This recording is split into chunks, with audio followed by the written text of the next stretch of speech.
Welcome to today's Explainer. Have you ever stood at a port, looked out at one of those colossal container ships or massive luxury cruisers, and just thought, how on earth is that even possible?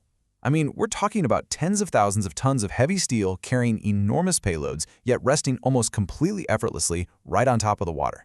It feels like a paradox, doesn't it?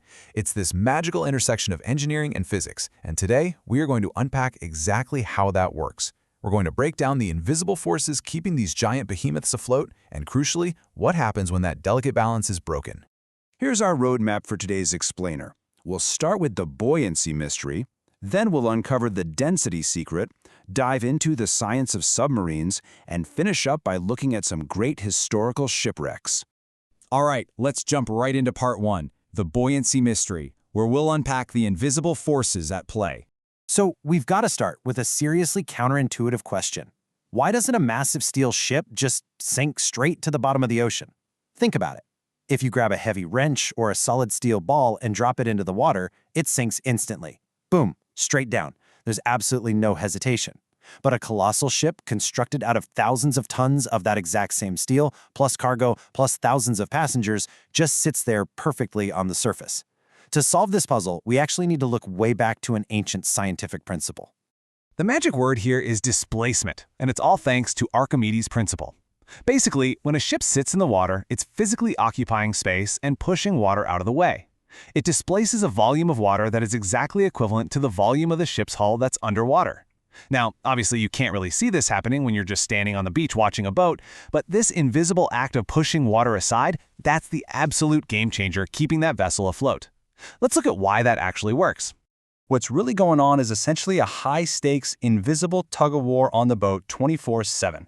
On one side, pulling straight down, you got the weight force. That's just gravity doing its thing, pulling everything toward the center of the Earth. But, and here's the cool part, as the ship pushes down and moves water out of the way, the water actually pushes back. That creates the buoyant force, which pushes upwards.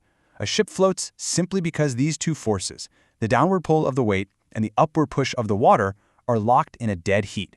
They're at the exact same intensity, perfectly canceling each other out and keeping the ship in a suspended equilibrium. Moving right along to section 2, the density secret. Let's figure out how heavy steel somehow becomes lighter than water. To really wrap our heads around this, we've got to look at the engineering of the ship itself. That perfect equilibrium we just talked about, it's completely dependent on mass.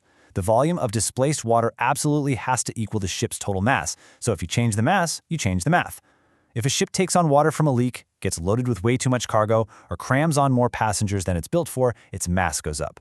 To support that new weight, the ship has to push even more water out of the way, which means it sits lower and lower in the ocean. If it gains too much mass, that downward weight force finally beats the buoyant force, the balance is shattered, and the ship goes down. But wait a second, steel is way heavier than water, right? So how on earth does a ship's mass ever equal the displaced water in the first place? Well, here is the ultimate secret of naval engineering. Yes, a ship's hull is made of steel, which is incredibly dense. But a ship isn't a solid block of metal. By distributing that heavy mass over a massive, elongated volume, engineers create these vast hollow spaces inside the hull. And what are those spaces filled with? Air. When you calculate the average density of the whole ship, combining that super heavy steel with a massive amount of super light air, the total average density actually drops below the density of ocean water. If you tried to squish all that steel into a tight, solid ball, there wouldn't be any air to lower the density, and it would sink like a stone.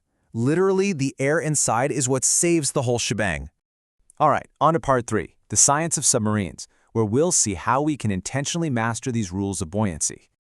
Now this gets really fascinating. If surface ships are designed to perfectly maintain that balance so they never sink, how do submarines intentionally bend those exact same rules to dive and surface whenever they want? Well, they operate using those same forces, but they have a brilliant trick up their sleeve. Unlike a surface ship, a sub features built-in reservoirs called ballast tanks. These tanks are specifically designed to be flooded with water or pumped full of air. This lets the crew actively change their submerged volume and alter the overall mass of the sub, intentionally breaking that equilibrium on command. Let's walk through exactly how they pull this off. When a sub needs to dive, the crew opens valves right at the top of those ballast tanks. The trapped air rushes out, and heavy seawater comes flooding in. Suddenly, the submarine's total mass shoots up. With that extra mass, the downward weight force suddenly overpowers the upward buoyant force, and down the sub goes. It is just a perfectly elegant application of physics. And when they want to come back up, they literally just do the reverse. They blast compressed air back into the tanks, pushing all that water out. The sub gets lighter, the downward force drops, and buoyancy pushes it right back up to the surface. They are literally controlling gravity and buoyancy on demand. Which brings us to our final section, Great Historical Shipwrecks. We're going to look at what happens when that physical balance fails. We've just seen how incredibly reliable the physics of buoyancy can be, but keeping that perfect equilibrium requires a highly controlled environment. When outside variables enter the mix, things can go wrong very quickly. A sinking can be triggered by a whole range of things: human error in navigation or how a ship is loaded, technical and mechanical failures, extreme weather like giant storms, slamming into a reef or an iceberg, or even simple overcrowding, which totally throws off those mass calculations we talked about. And of course, tragically, warfare.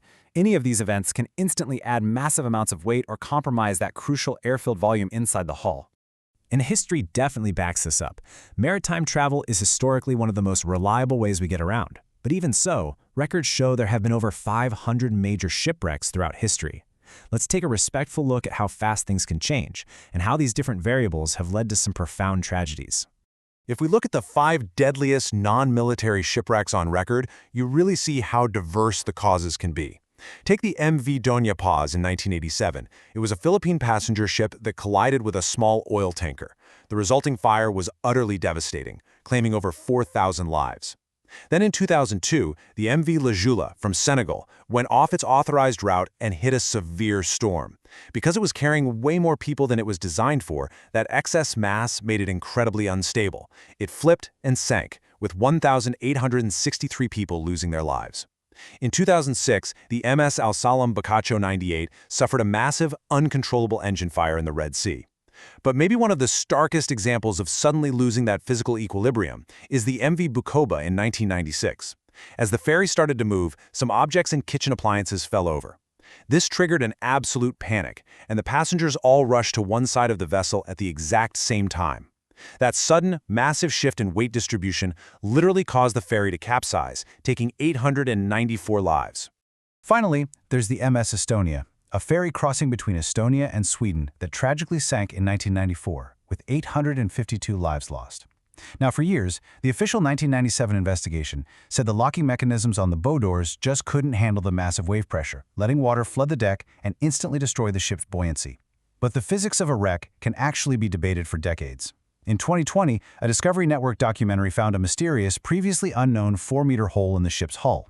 It's a pretty sobering reminder that our understanding of these massive structural and physical failures isn't always complete and can evolve long after the event itself. And that brings us to the end of our explainer today.